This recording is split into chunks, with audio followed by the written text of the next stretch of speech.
was told you were coming. So, who do you kill for fun around If this girl gives him 1 minute of happiness, it is 1 minute too much. Baby. She's not Angel anymore. I'm back. Jeez. I don't like vampires. I'll take a stand and say they're not good. You're like a candle. It's fucking I fantastic. love that sound. The ice cream bar's this way.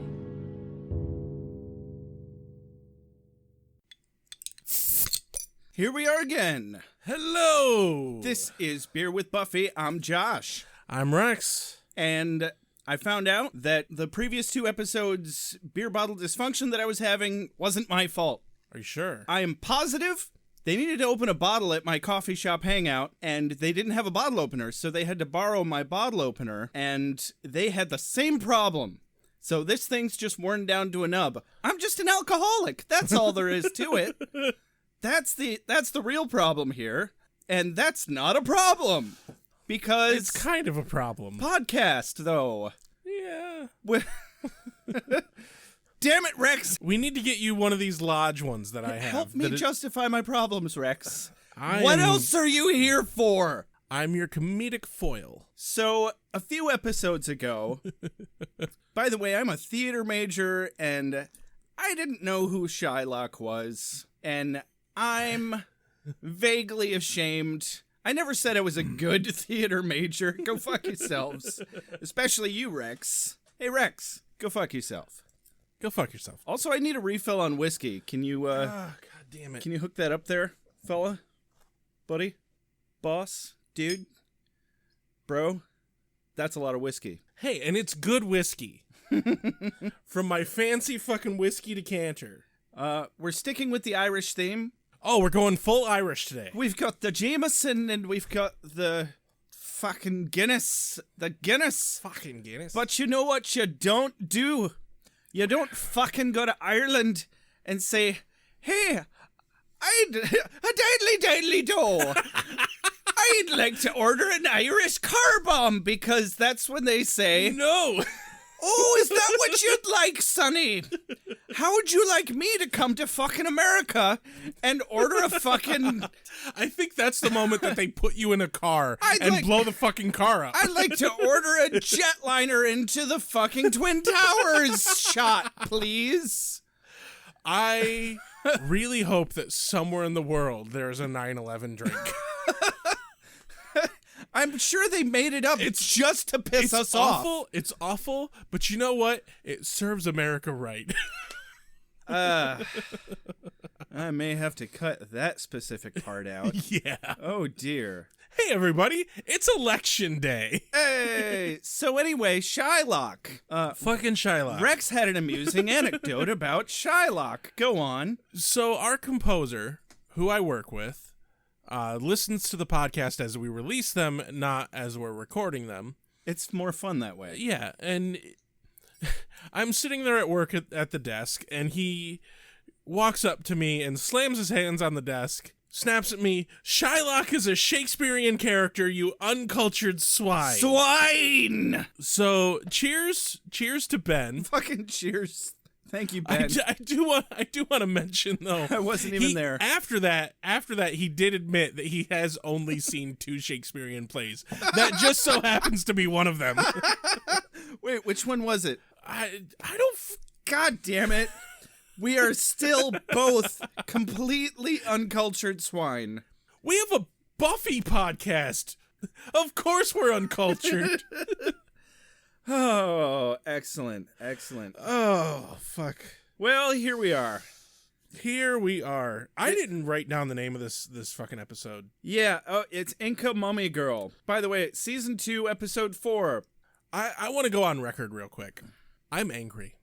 Oh, shit. I am angry at this episode because I thought we were done. They've really outdone I themselves. thought we were done.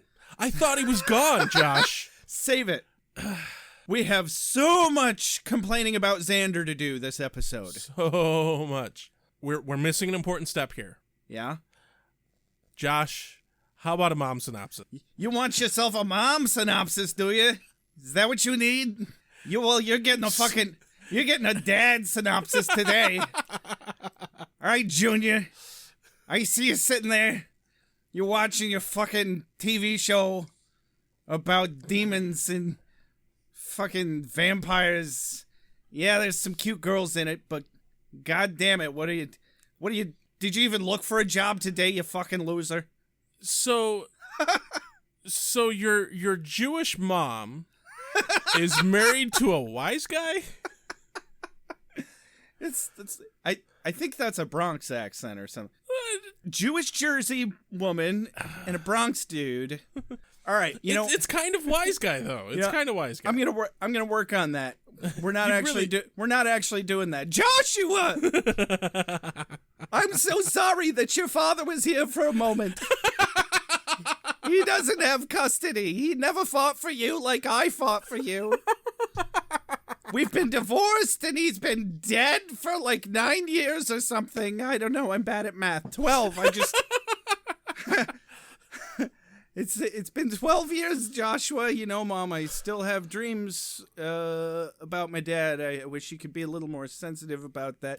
What about the dishes? I wish you could be a little more sensitive about the dishes. I clean the cat boxes, Mom. Isn't that enough? Tell me about Buffy the Vampire Slayer, Joshua! Damn. I think your mom is getting a little too fucking much into this show. I think someone needs to cut her off. Do they make a patch for this sort of thing? If you don't tell me about Buffy the Vampire Slayer right now, I am going to start doing heroin, Joshua. Oh, God. And then Rex will really regret that. Okay, Jesus Christ, Inca mummy girl. There's a girl, and she's a mummy, and she comes back to life, and Brendan Fraser is not in this episode, and it's thoroughly disappointing. Yeah. Can I go now?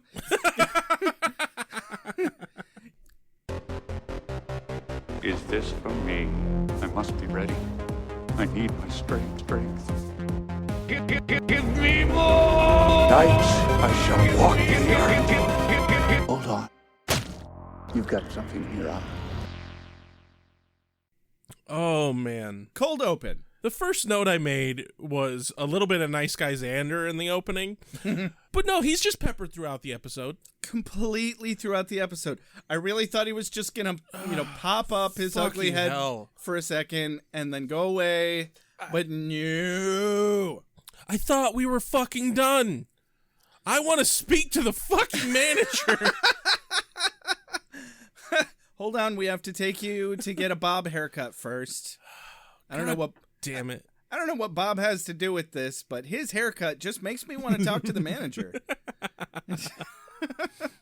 So we open up to a field trip again. They're literally in a field walking to a museum for a foreign exchange student program. My take on this was that, like, the school is doing a foreign exchange cultural exchange deal. And so going to the museum was part of this somehow. Yeah.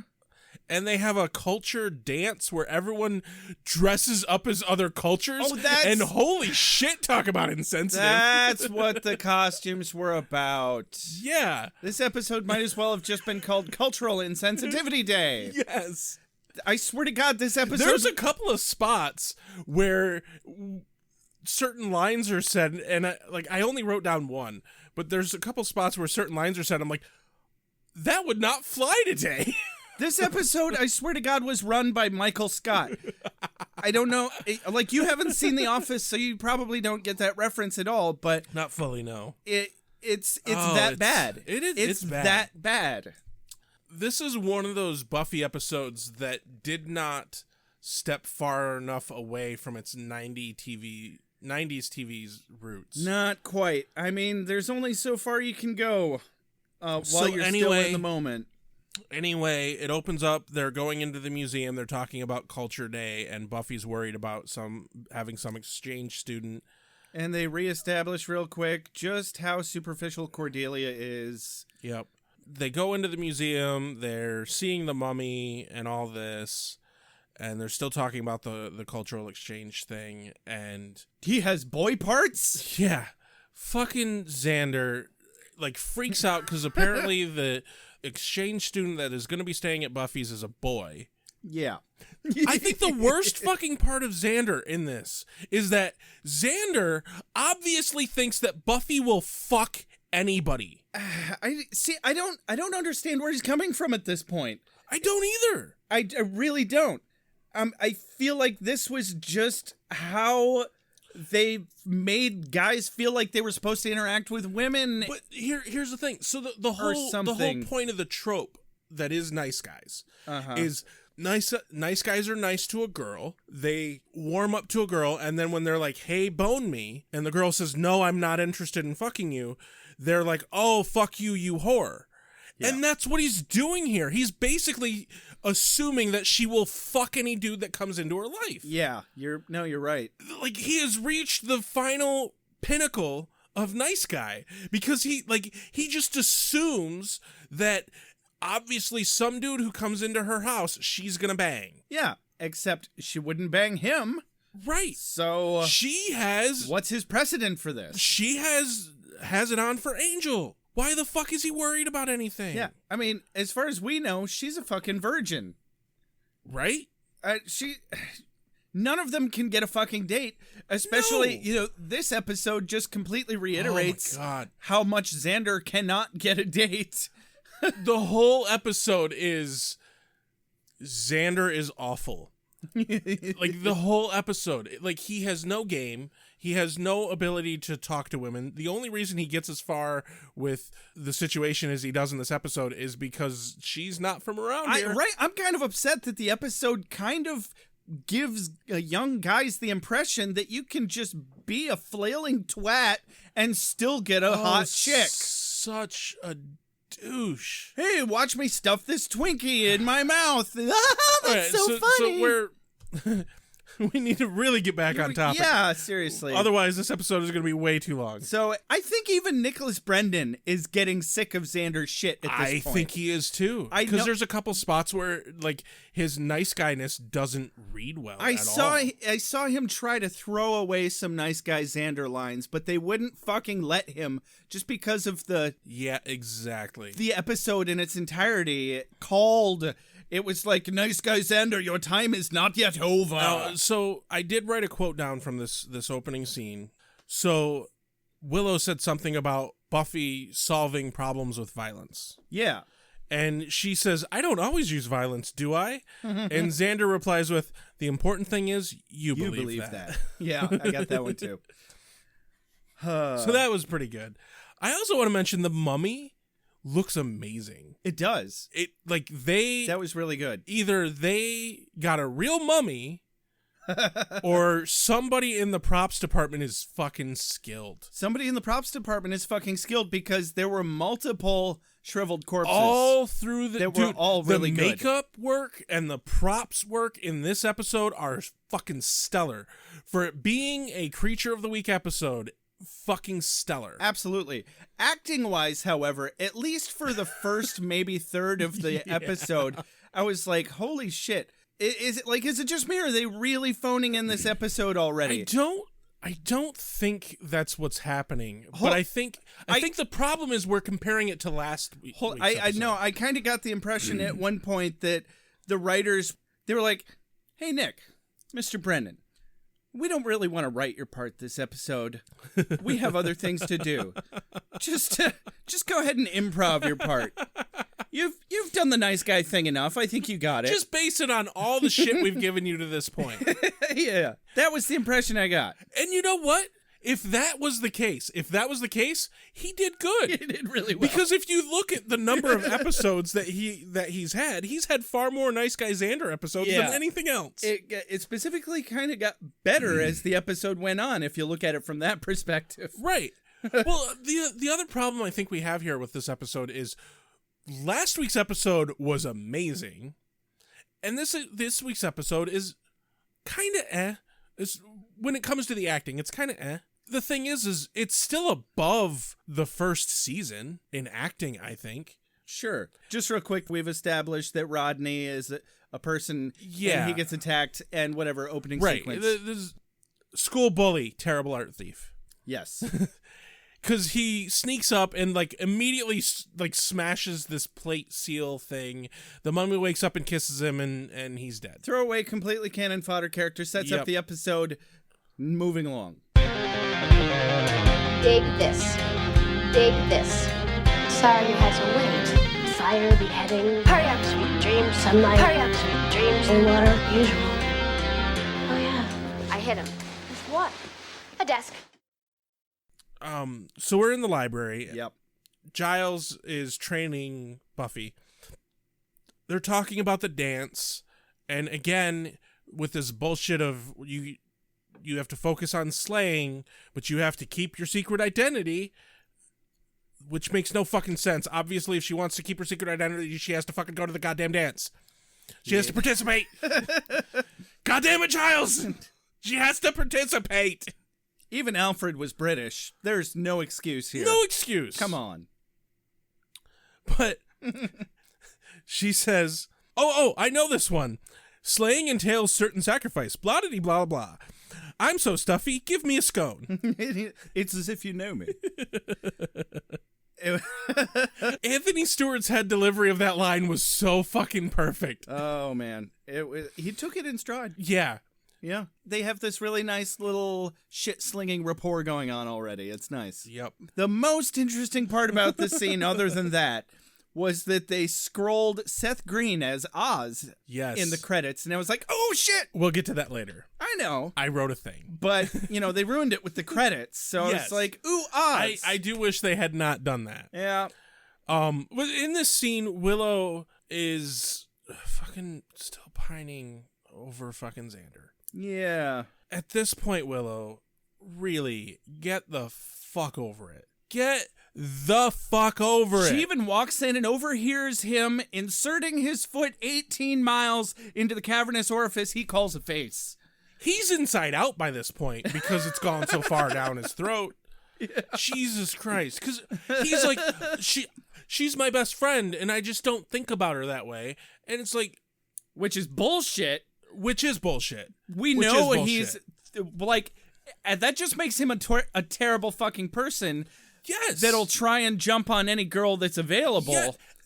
But here's the thing. He is unquestionably a terrible person who will jump on any girl available because he immediately does it in this episode. He does. However, this is the second fucking scene in the show. At the very end of this scene, they immediately figure out what's going on.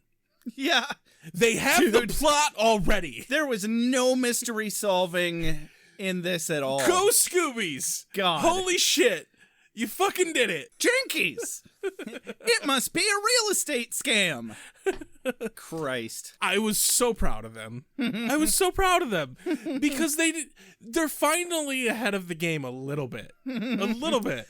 Or at the very least, the way that they decided to go check on Rodney in the first place was they were like, he probably awakened the mummy, and they like.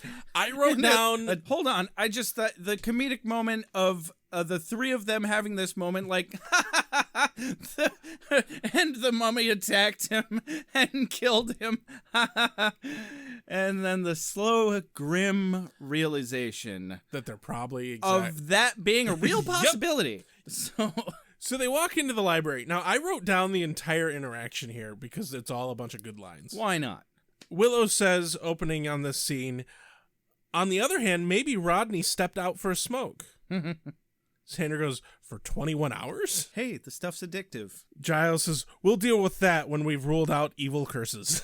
And Buffy says, one day I'm going to live in a town where evil curses are generally ruled out without even saying so. Yeah, good luck with that, Buffy. It's never happening. Never happening, Buffy. Yeah, no, this is your life. And they see the mummy in the sarcophagus. They think, oh, it's fine. But then Willow realizes that the mummy has braces, and Rodney had braces. So they realize that the mummy that is in the sarcophagus is Rodney. Which was a bit of a leap, but it kept the plot moving. Yeah, that's and fine. It's fine. Yeah. It's fine. I don't fucking care. So then we go back to the library. Giles needs to translate the thingy from the seal that Rodney broke immediately. Fucking immediately. Jealous nice guy Xander pops up. Okay, I get that he's jealous and he's being a dick because he's jealous, but again, I'm so tired of this. You can't do thing A because you're the Slayer, but at the same time, you have to make sure you have your secret identity. At least he was vaguely funny this time. So I got his quote here. He says, "Oh yeah, fall for that old translate that ancient seal for you. Come on. Pfft. Do you know how many times I've used that?" Probably a lot, nice guy Xander. Probably a lot. You fucking creeper. Well, no, obviously 0. He's just posturing. He's a creeper, though. And a virgin. So? Right? Anyway, so cut to the bus station. The bit we get with the mummy here, the mummy kisses, or attacks and kisses Buffy's exchange student. Empata. Say that one more time. Empata. Empata. I had to look it up on IMDb. It's spelled Ampata. The mummy makeup here, whether or puppet or whatever they use, looks fucking amazing. Oh, it's a really good mummy effect. Great effect. Mummy effect, yeah. Sucks the life out of him. Uh-huh. And, oh look, she's a hot chick. Of course. I mean, she was an Incan princess. Yeah. But, no, you know. she's gorgeous. Yeah, definitely. She is gorgeous. Buffy, Willow, Xander show up. They're looking for a male exchange student. I just wrote, Xander's lines here are solid. I don't really care to write them, though. I was like, wow, he's racist too, huh? Because he's fucking like, do we have to speak any Spanish? Because I don't know anything besides Doritos and Chihuahua. And he said Chihuahua like Trump saying China. Yeah. I was like, come on. And then fucking the mummy girl walks out, and then he goes, "Ay caramba," and he's like, "I know that one too." Oh, I missed that. Why'd you have to remind me, Rex? Because we have a podcast about this of these things that I had missed previously, so you weren't really reminding me so much. You were so much as informing me. You had it nearly blocked out. I was trying really hard, Rex. I apologize for fucking up your repression of memories. That's all I ask. Moving. Yeah. Was that so hard? You mean besides me? No, I didn't ask. You mean besides me? Do you believe? I didn't ask. We have to achieve our dreams, otherwise we wither and die. We're going to the other cool place in Sunnydale. So they bring the mummy girl to Buffy's house. They're showing her around. Xander, holy shit. He's really found a whole new level of fuck ass for this episode, hasn't he? Just a whole new level of fuck ass. Yes. That is a lovely word. I thought so. I love it because holy shit, Xander, you're a fuck ass. He not only acts exactly as we expected him to in this scenario, but he's also exceeding our expectations. Oh, it's impressive. He is more fuck ass with the Incan princess than he ever was with Buffy. Yeah, well, he's also holy being a shit. fuck ass both to Buffy and Willow at the same time. It's amazing. It's really impressive. I don't know whether to really hate the writers of this bit or to really be impressed with his acting. Because there's no way that any person who's still like not in jail for sexual assault could be able to like portray this to this degree. Yeah. Holy shit. Like he is all but shoving his head right up her vagina. It's ridiculous. Sitting uncomfortably close to her. Oh my god. And like he's all but sniffing her. Right? It's fucking awful. And right after he knows that he's destroyed Willow's feelings, he's still sniffing around Buffy and not getting any positive reaction. And he fucking knows it. He knows it. Also, the stink that he put up about Buffy having a male foreign exchange student in her house, and then he turns around and does exactly what he didn't want her to do with a male student. He just assumes that anybody will fuck anything. Because he will fuck anything. Yes. It's projection. Yes. Assholes like that, that's what they do. I don't know accuse anybody like that, Rex. We know a lot of people like that. But I just wrote for this entire scene, Xander, fuck you. Pretty much. And then they're back to the school. And then we get to see Oz. Hey, Oz. Seth Green. Yeah. Holy shit. I just think it's kind of amazing how so very quickly they paint this image of shitty guys They do. in this episode, and then they show us a spectrum, a beautiful, beautiful spectrum. 2 characters side by side right here. Fucking perfectly. This scene So, is perfectly executed. Devin. With 2 characters we've never seen before. Devin, the lead singer of this band that's being introduced. Which Cordy is, I think maybe they're dating. Cordy's, yeah, she seems to be dating him. She kisses him while they're at the van. Yep. And he's obviously just a slobbering douchebag. And then he's like making fun of Oz for not being into And Oz is just fucking super awesome. Like, he's so awesome, he's not even causing beef with this dude over his shit. He takes it so well when he accuses him of having too high of standards over women.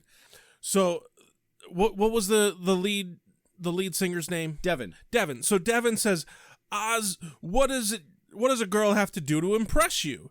And he says, well, it involves a feather boa and the theme to a summer place. I can't discuss it here. Okay, I played that back like 18 times to try and figure out what he said, and I could not get it. A summer place is, I guess, a movie or something. I didn't look up what a summer place was. So I a think feather it's a movie. boa. It's either a movie or a TV show. Sure. It involves a feather boa and the theme to a summer place. Okay. So it's the theme song to a summer place. I don't know what a summer place is. I maybe should have looked that up when I was looking up the script. Meh. But the point is, he says something absurd, pauses, looks at Devin, and goes, I can't discuss it here, and moves on like nothing happened. And it's so perfect. Yeah. It's so fucking perfect. Oz is like, you're just impressed by any girl that can walk and talk.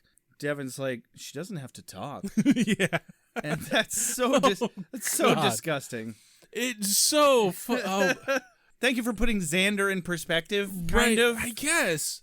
Like, okay, if we sit and we think about the scope of guys that have shown up on this show, literally the only actual good person that we've seen is fucking Oz. And Giles. Well, yeah, Giles. But, yeah. Like, none of the guys that we've seen are anything but skeevy. Yeah, it's the first one who's even vaguely mature. And I was actually thinking about this while watching this episode and kind of fuming about it a little bit. Yeah. I was thinking about why the fuck they did this. And it dawned on me why they did this. Unfortunately, most men are skeevy. Our gender is mostly garbage. Yeah. And it's really fucking depressing. It is. It really is. I'm sorry I took it in that direction.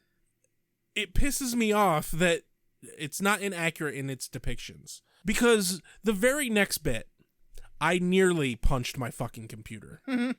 Because it doesn't quite cut, but it kind of almost pans, because you can tell it's in the same area. They're just outside of the school. Over to Xander and Willow? Over to Xander and Willow. And Willow's really excited about her costume for this school dance. Yeah. And Xander says, what about me? I paused it at that moment. I didn't even continue the line. He just says, what about me? I paused it because I nearly punched my fucking computer. Because you know what, Xander? No, not what about you. We're fucking done with you, Xander. I don't know what's about to come out of your mouth. We're fucking done with you, Xander. But it needs to go directly into the garbage. Now, granted, it's not that bad, because he is kind of worried he doesn't know what his costume's going to be. Okay, fine.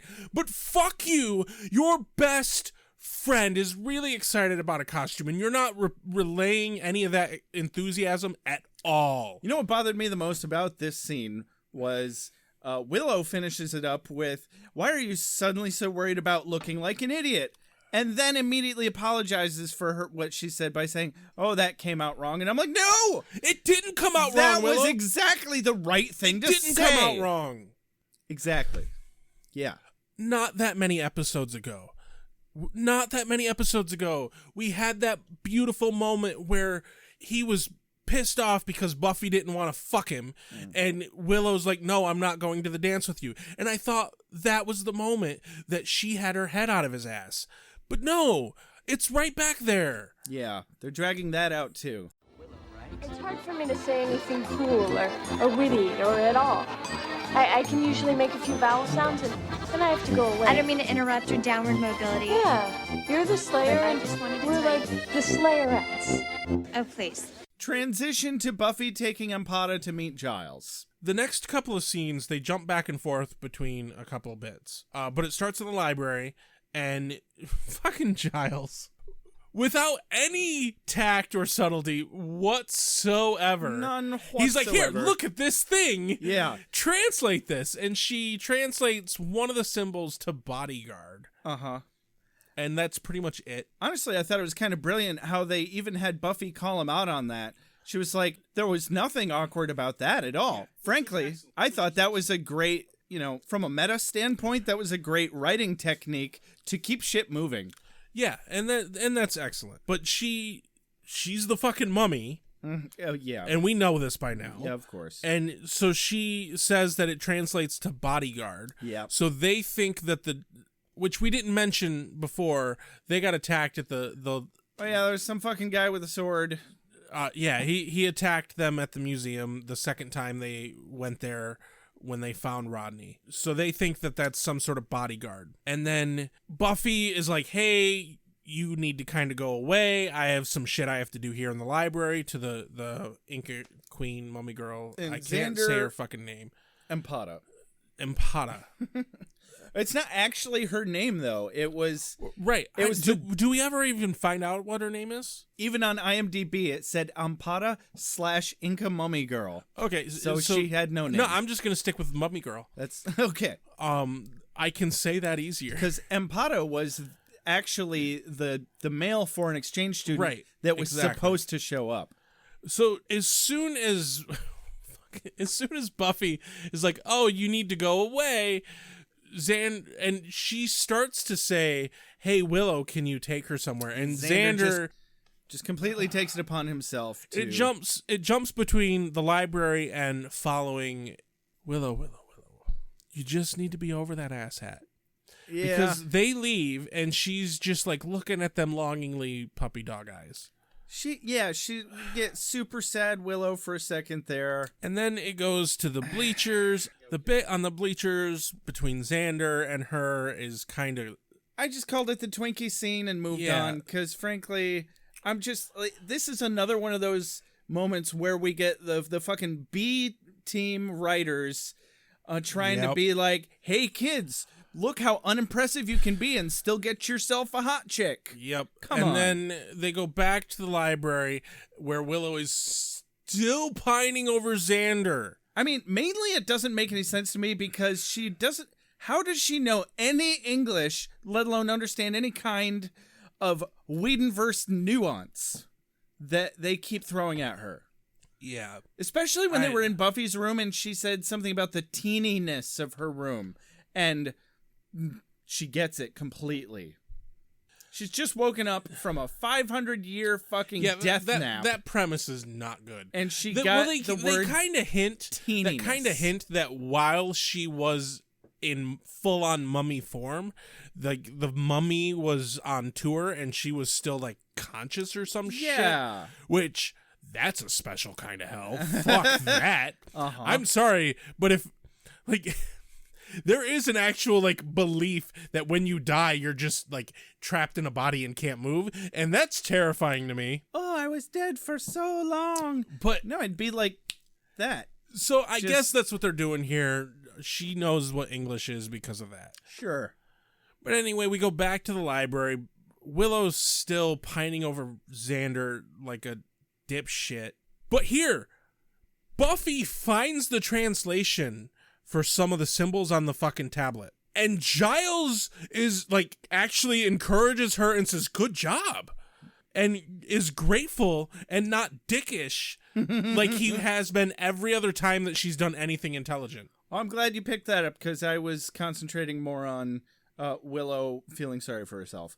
The Willow's just so fucking cute, dude. So Buffy's trying to get her attention, and she's like, "Oh, yes, I'm caring about mummies." And then Buffy's like, "Ampada's only here for 2 weeks." Yeah, and then Xander can find someone else who's not me to obsess about. But slightly more entertaining. In fact, I would even qualify this next one as a quote of the day. And not just me regurgitating a scene. You're totally regurgitating a scene. I was totally just regurgitating the scene. I'll regurgitate you, Rex.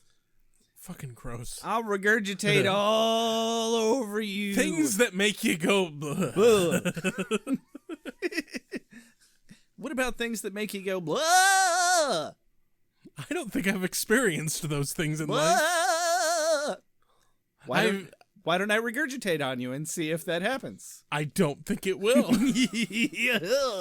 You don't know that. So Willow says, I guess I can either spend the rest of my life waiting for Xander to date every other girl in the world until he notices me, or just get on with my life.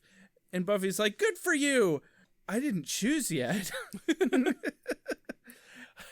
I thought she was doing so well. I know, right? She was doing so fucking well. Yeah, she was. Oh, whiskey, you're magical. I took one sip of you, and I feel like things picked right up. So, back to the stands after Giles magically deciphers the seal suddenly. Yep. The fucking bodyguard just shows up out of nowhere at the top of the bleachers, mind you. Yeah. Like, what do you do? Climb up the fucking scaffolding in the back? Apparently. No. Even better, they were so focused on each other and eating Twinkies that he literally just walked up next to them. He probably, like, cut between them. Yeah. They're so fucking doe-eyed for each other. He's like, excuse me. Christ. And they were like, yeah, sure, man. Oh, God. So, my favorite thing about this was, at first I was like, oh, look at Xander holding his own. I was like, but then, no, that's not Xander holding his own. That's Nicholas Brennan doing well with the fight choreography. Yep. There's a difference. Yes. It's very anticlimactic. It was stupid. He turns around in the middle of fighting Xander to look at her and go, oh, it's you. And I'm like, wait, isn't that why you're there? Yeah, and like... But no, it's because Xander stole the seal? But really, Giles stole the seal. Yeah, Not Xander. The bodyguard dude really doesn't fucking make goddamn sense in this episode. I was so glad when he died. Yeah. Which he dies very soon. Very quickly.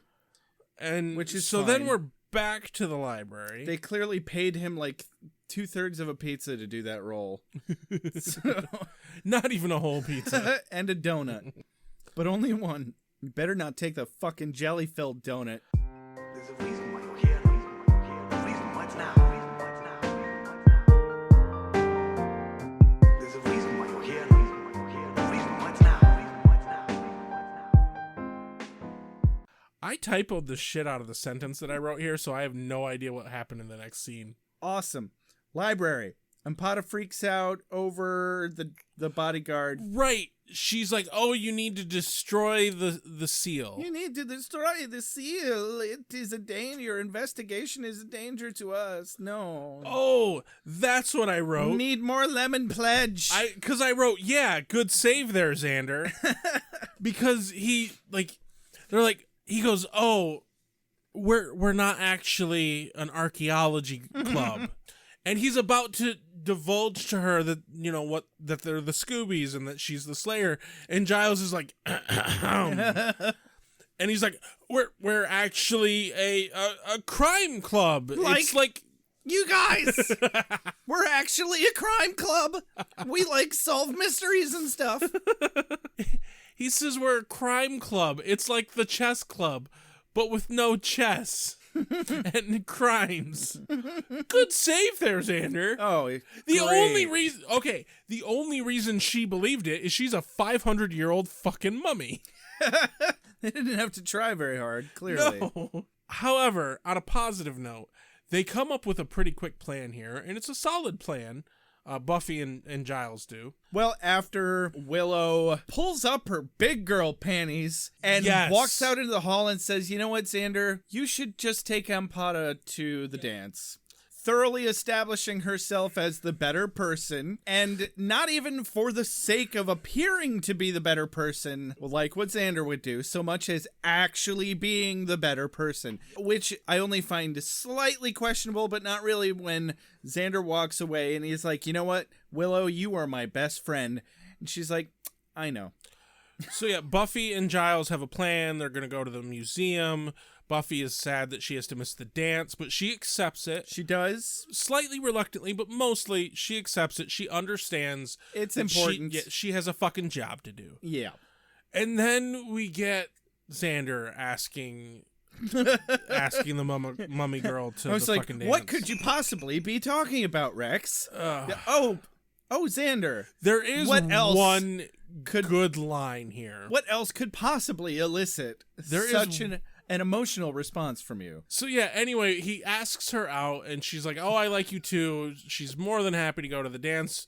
And then he ends it with, you're not a praying mantis, are you?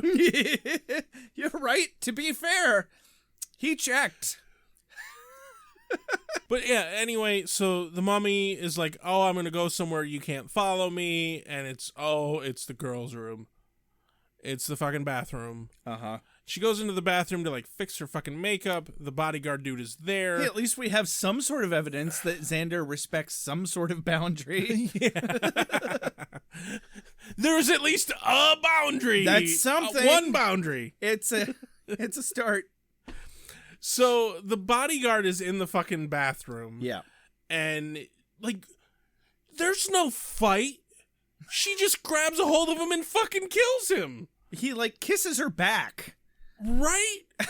What the fuck? Way to fuck up your job. You had one job. One job. His name must have been Josh. You didn't put out that forest fire, did you, you fucker? Oh, and then she comes out like nothing happened, and they're so happy. They're going to the dance. Yay! So the next bit, they're at Buffy's house. And Buffy's like, oh, I'm not going to the dance. Yeah. Buffy has some more... All the luggage was like brought here from the fucking train station. It's all male clothing. At this point, she kind of raises an eyebrow, but she's not really picking up on anything. And then she goes to open that trunk with a dead body in it. Now, did she literally not see the body? I guess. Because I could have sworn there was no way. There's no way. It seemed unlikely. Unlikely. There's no way that she didn't see that fucking body. And I could have sworn that she was pretending she didn't see the body. My best guess is that it was one of those circumstances where you see a thing, but your brain doesn't calculate what it actually is that you're seeing. Well, I think based on her interaction with Giles later, she definitely did not see the body. She was not pretending to not see the body. She didn't see the body, but she definitely thought something was up with the clothes. Because there's a bunch of boys' clothes. Mm-hmm. And she notes that the girl did not pack any lipstick or anything. Yeah. But Xander shows up, and his costume's actually not bad. He's dressed in a whole cowboy getup. I just thought he looked like Bill Murray from Groundhog Day when he goes to the movie. Exactly with that. Nancy. Actually, exactly that. It was exactly the same costume. So Buffy answers the door.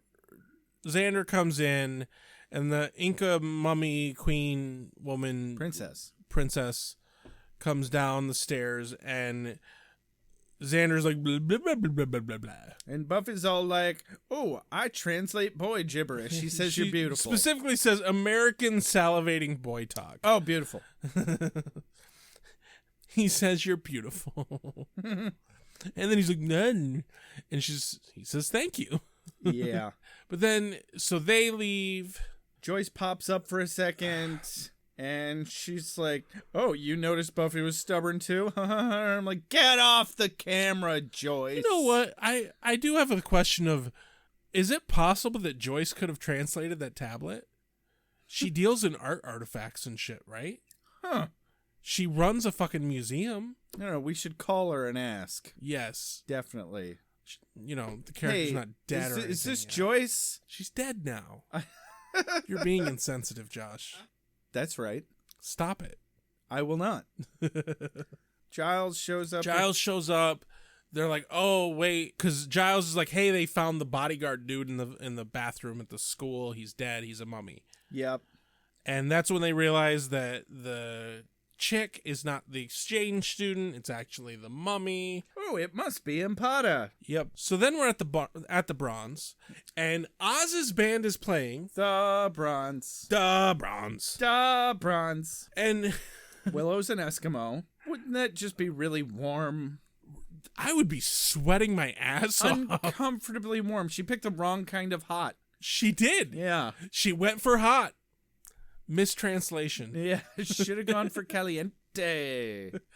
But I wrote down in my notes here, man, I hope Cordy's exchange student turns out to be able to understand everything she's saying. And that was right. Yeah. But they find the body, so Buffy and Giles are like, oh, we got to get to the Bronze. Hey, got your steak. Hey, got your steak.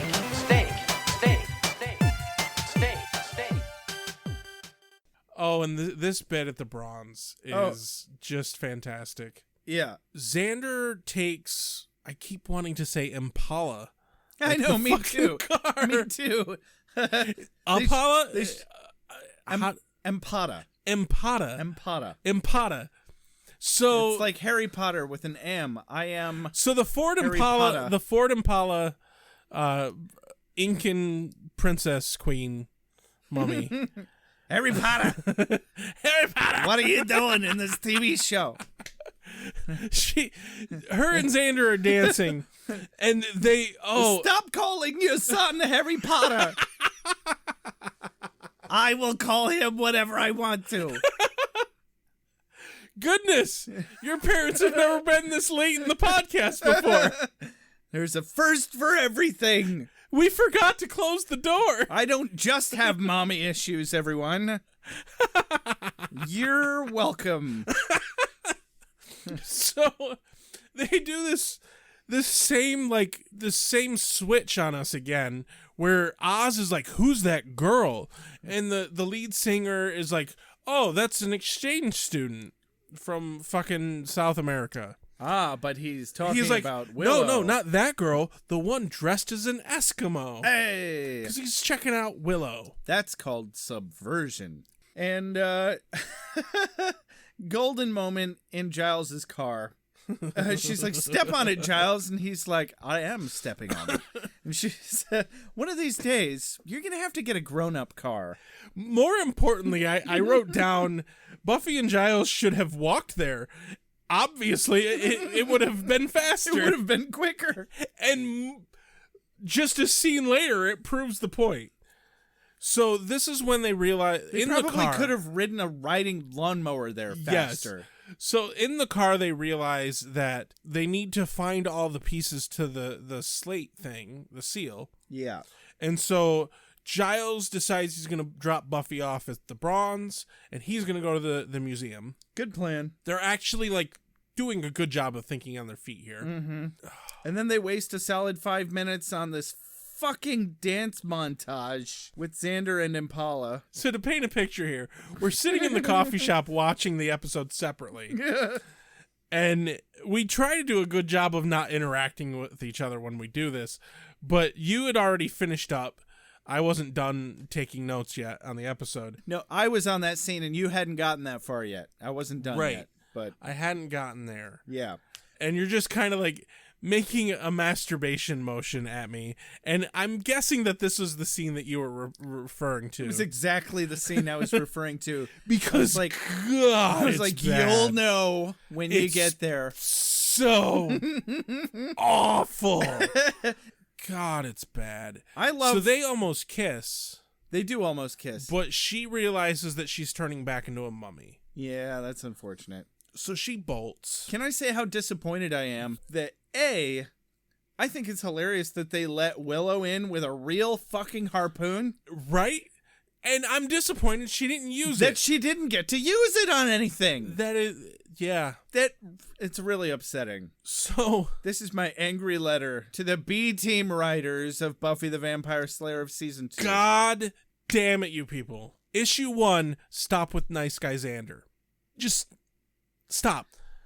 Issue 2, stop with Willow pining over fucking Xander. She knows he's a dipshit. Mm-hmm. And he's don't a just dick to her here, too. Don't just tell Giles to get a better car. Why don't you give him a better car? You're the fucking writers. Right? You little fucking douchebags. So she runs off to, like, eat some other random dude. It's like writers are purposefully creating the dude resistance. The dude that the Incan mummy queen it's like they Escalade. want conflict. What's her name? Escalade? Is that right? Impala Escalade. She's the Ford Impala Escalade. Escalade is Cadillac. She's a Cadillac Escalade. Well, you know, I just love... The Incan princess Cadillac Escalade. I just love the feeling of a leather seat and a cad. Good callback. God, Good it callback. just makes me... Anyway. Just makes me want to fuck Rex. The character that we see here, I don't know if we've seen him before. I don't think we have. But the character that we see here that the mummy girl is about to eat, he is a reoccurring character. He actually has lines. I can't remember his fucking name. But he actually is all the way into 7th season eventually. Who? Oh, yeah. This dude. The geek kid. Yes. I can't remember his name. I can't either. But I think it might be Andrew, but I might be wrong. I think you're right, actually. I would. He's one of those I three. give myself major kudos if I'm right. He's one of the 3 is what they call them, I think. If I'm right, email us and let me know that. Or wait, I'm no, right. it's not the 3. The 3 is the Klingon hairband. Yeah. I don't know what they call the it. trio. The trio. They're the trio. He's a big bad later. He is. But yeah, he's one of them. Yep. And he actually shows up, I think, later in this season as well. But she tries to kill him, but Xander shows up again, and kudos on him. He's even like, aren't you with Xander? Right? Yeah, he's like, you're with Xander. What the hell are you doing? But she tries to kiss him, but before she can, Xander shows up, and then she's talking to Xander, and then she's confused, but she decides to kill him. I thought there was a funny part where Xander's looking for Empada, and he asks Willow, and she shrugs, and he's like, what was that? And she's like, I shrugged. Well, next time you should probably say shrug. And as he walks away, she says, sigh. I didn't catch her saying sigh. Oh, that's funny. Xander's an ass. Yeah. When she almost kisses him, I wrote down, damn it, we were almost done with Xander's bullshit forever. Almost. I kind of wanted him to die. I kind of wanted Xander to die. But no, she's in love with him. She's in love with him, so she couldn't kill him. So she runs away. Dig this. Dig this. Sorry you had to wait. Fire, beheading. Hurry up, sweet dreams. Sunlight. Hurry up, sweet dreams. And water, usual. Oh yeah, I hit him. With what? A desk. And then this is when Buffy shows up, and Buffy's like, hey guys, we gotta go to the fucking museum. And it cuts back to the museum. I'm just gonna wrap this bit up quick because Jesus Christ. You gotta go to the fucking museum. Giles is at the museum and he's putting the thing fight together. scene. And of course, all of a sudden, the mummy girl is there. Oh, there's the mummy. Because she could get across town on foot faster than Giles' fucking car. Cue the fight scene right on time, by the way. She immediately breaks the goddamn thing that he was gluing together. Immediately, and then she throws Giles into the sarcophagus and somehow manages to throw Buffy into the sarcophagus. Okay, so I close couple the of lid. qualms. Hold on, couple of qualms before we get to that slight bit. What? So Buffy comes in. They're literally fucking moments behind her. Like, if they were walking down the street, she was maybe a half a block ahead of them. They saw her the whole way. Maybe they're coming from different directions. They came from the same place. Oh, God damn it. Shit. Sunnydale is a tiny, tiny town. Tiny. Giles, get rid of your car. Walk everywhere. One might call it Tiny Town? No. Oh. No. Maybe next time. Slap yourself. Good job. Let me try that again. Ow. Rex, stop making me slap myself. Slap yourself again. Ow. That really hurt. My favorite part is you're actually slapping yourself. Stop making me slap myself. Anyway, Buffy has this sweet little move where she jumps up onto the little like platform where the mummy is, and the mummy, she's like, "You're not a normal girl," and Buffy's like, "You're not a normal girl either." Yeah. Oh, and they you fight. are? And I wrote down there is no fucking reason that she should be having any trouble fighting this goddamn mummy chick. Zero. She's in a weakened state. She's in a weakened state. B, we have established that she doesn't have any fucking like super strength or anything. C, she literally can only suck the life out of people. C, Xander holds her off later. Right? There's no fucking way, and not like ever, that she grabs the Slayer Yeah. and throws her in a fucking sarcophagus. Not even significantly later. It's like less than a minute later. The whole fucking climax of this entire episode is a complete and total bullshit letdown. I do want to mention that of all the like props and makeup and everything that we've seen up until this point, the like weird half mummy, half sexy girl makeup thing that they got going on with the chick right now, by far one of the best parts. Her neck is all mummified, and it's going up in slightly onto her face. Yeah, really good mummy effects. Her hands are really excellently mummified. Definitely. Especially the moment when she grabs a hold of Xander and she's like, "No, I'm actually going to kill you now." Right. And that's the moment where you really see her makeup. That's it for the fighting, by the way. Yeah. That's it. She just doesn't kill Xander and she dies. Well, and she tries to, and he just kind of holds her back and she just crumbles. Yep. Basically. She just fails to kiss another dude. Yeah. And she's dead. And there is a kind of funny moment where we get to see this look on Xander's face when Buffy grabs the mummy and it rips her arms off. Oh, the fucking arms, dude. When that happened. That actually kind of made my stomach heave.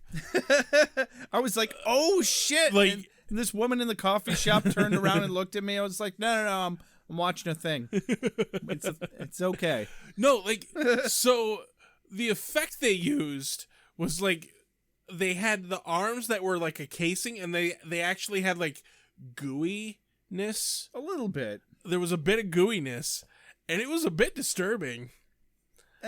It was it made my stomach heave a little. So the most important takeaway from this was the little bit of solidarity that we got between Xander and Willow, because he wouldn't let Empata kill Willow. Oh, that's so good of you that you wouldn't let her kill your best friend. Oh boy, we better forgive you for all of your shit. And that's it. Yeah. That's the entire climax. That's really it. So It's such a fucking letdown scene. The fight in it is bullshit. And the fighting's done the moment that she throws Buffy into the fucking sarcophagus. Yeah. And then afterwards, they're back at the school. So we wrap up on the promenade. Yep. And Odo runs in and he's like, Quark, you need to get off of my promenade. Snyder's not in this episode, goddammit. And Snyder's like, Odo, you're such a Nazi about your promenade.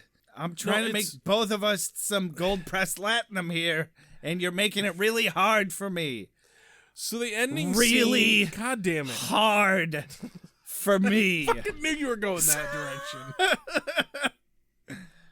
Like my penis. You are instigating so much Odo and Quark fan fiction. You're welcome. No.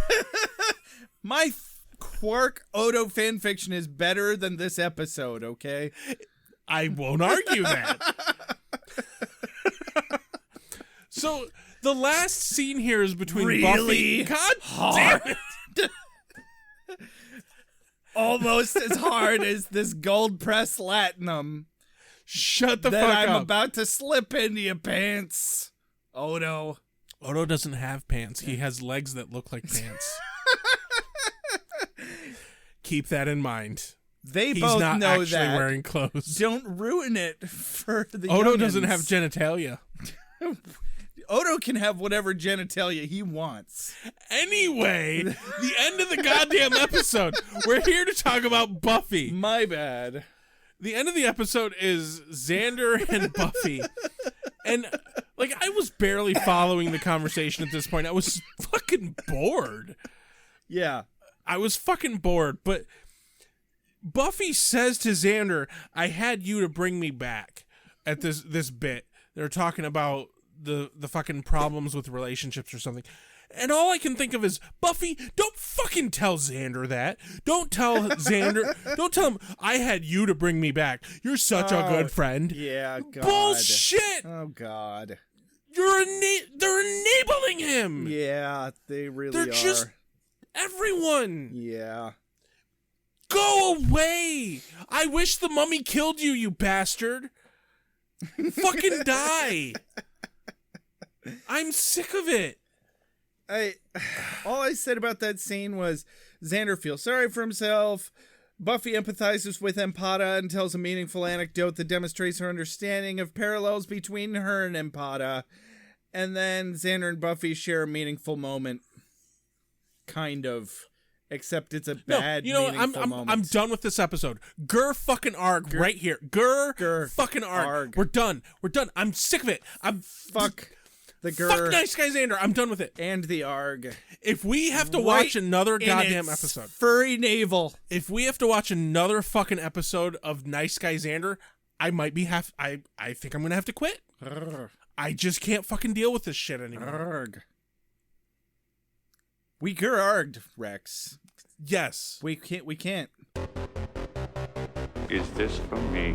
I must be ready. I need my strength. Give me more! Night I shall walk in the earth. Hold on. You've got something in your eye.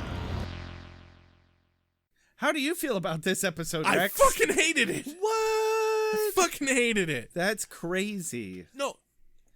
All we got is a bunch of... literally the only good part of this entire episode is it introduced Oz. That's it. Outside of it introducing Oz, it's Nice Guy Xander and a shit plot and fucking poor acting and a fucking climax that literally is boring. It's proof that they know how to write a good male character, and they just don't. Exactly.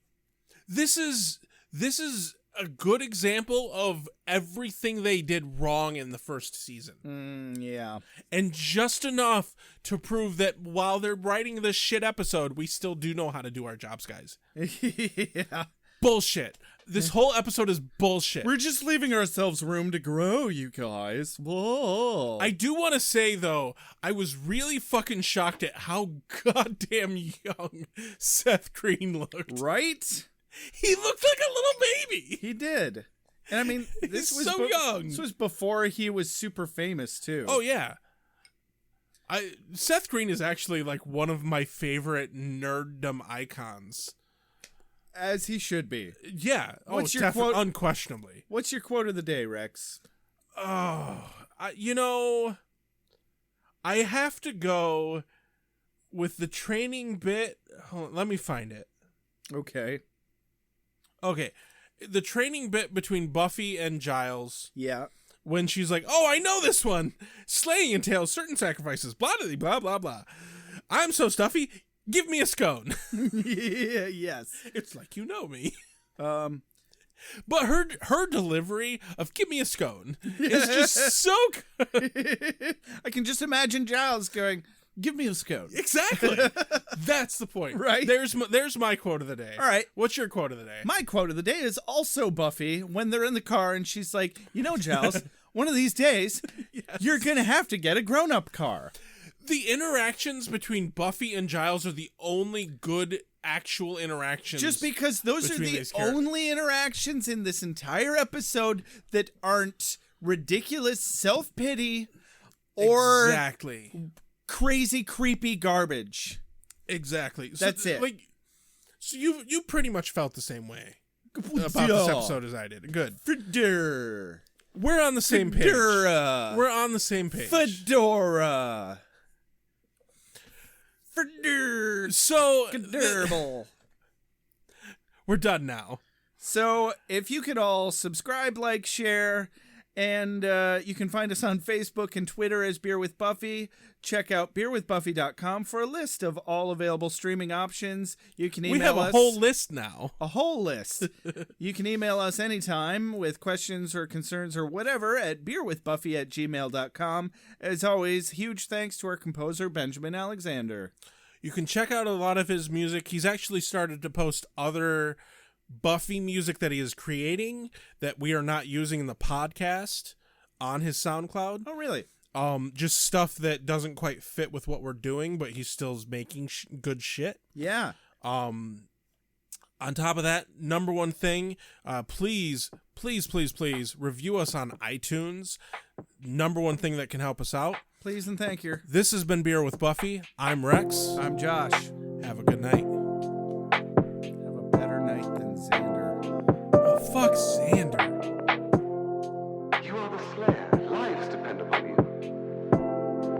I make allowances for your years, but I expect a certain amount of responsibility, and instead of which you enslave yourself to this cult. You don't like the color?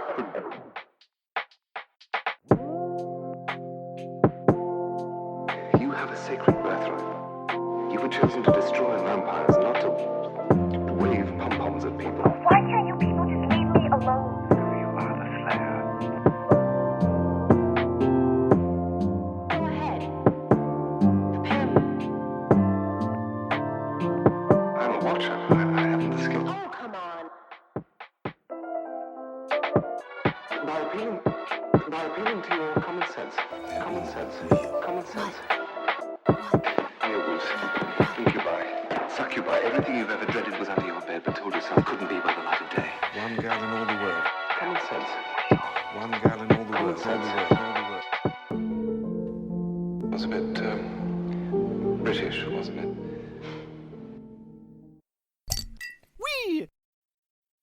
Wait, what have we done? Why are we watching this?